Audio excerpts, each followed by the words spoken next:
This is a Jerusalem News Update with Ned Koppelstein. Shalom. Good evening. I'm Ned Koppelstein, son of Shem, the tent peg maker. Our top story tonight concerns the apparent change in government policy in the nation of Babylon. The worship of King Nebuchadnezzar's golden image has been strictly enforced now for the last 90 days. Today, however, 3 government officials have protested that law, resulting in certain death. With more on this exciting story, we go live to JNU correspondent Irving R. Ravenberg, son of Claude the commentator. Irving, what's the story? Thank you, Ned.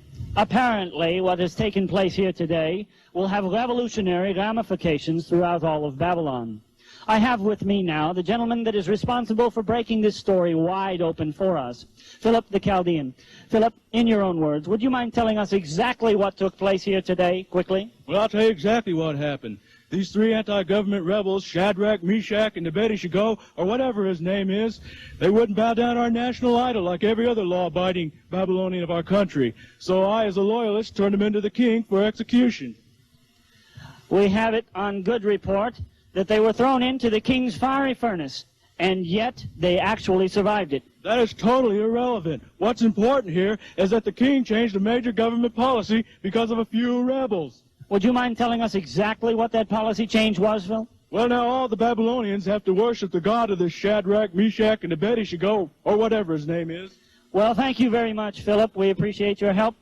Sir, could you come over here, please? Yes, right up here. Thank you very much. It's a pleasure to have you. We appreciate it. I have with me now one of the 3 rebels about whom we have been speaking. Mr. To bed we should go. That's Abednego. Sir, I must say that you look absolutely marvelous. After having been in a fiery furnace, our sources have it, and we have it on good report, that it was heated 7 times hotter than usual. Is this accurate? Yeah, you got it. Irving, if I may interject a question here, please. Yes, Ned, go ahead. Mr. Abednego, we've noted that there's been a certain amount of national unity around the worshiping of King Nebuchadnezzar's golden image. Tell me, sir, if you would, how you felt that you 3 young men could change things simply by standing instead of bowing like the others around you. Simple, Ned. Our God isn't made with the hands of man. He is the living God, Jehovah, and we worship him alone. But wait. What was the trick? I mean, how come you didn't die? That was no magic, man. The Lord God joined us in there and delivered us from that fire. Well, it's truly remarkable. Our sources have told us also that there was not a hair singed on their heads, and their clothes do not smell of smoke. I can attest to this fact. It's incredible. Yeah, our God's an incredible God. Well, there you have it, folks. A dramatic story unfolding right before your eyes. 3 men who would not bow down and change the face of their nation. Back to you, Ned. Thank you, Irving. This just handed me.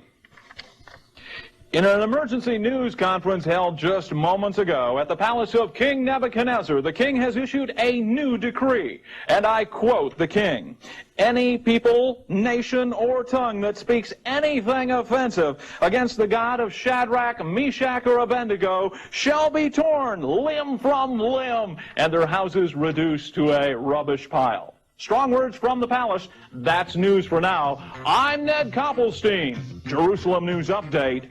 Shalom.